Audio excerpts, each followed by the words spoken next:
ട്രിവാൻഡ്രത്ത് ഇത്രയും മനോഹരമായിട്ടുള്ള ഒരു സ്ഥലം ഉണ്ടെന്നുള്ളത് എനിക്കറിയില്ലായിരുന്നു. ഞങ്ങൾ പോയത് കോട്ടൂർ എലിഫന്റ് റീഹാബിലിറ്റേഷൻ സെന്ററിലാണ്.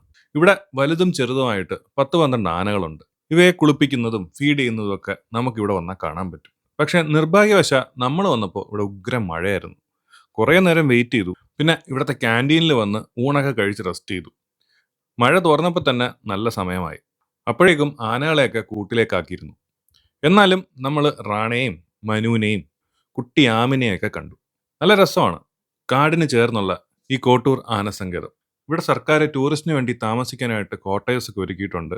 അതിൻ്റെ ഉദ്ഘാടനം കഴിഞ്ഞിട്ടില്ല. ഉടനെ ഉണ്ടാവും എന്നാണ് ഞാൻ അന്വേഷിച്ച് പറഞ്ഞത്.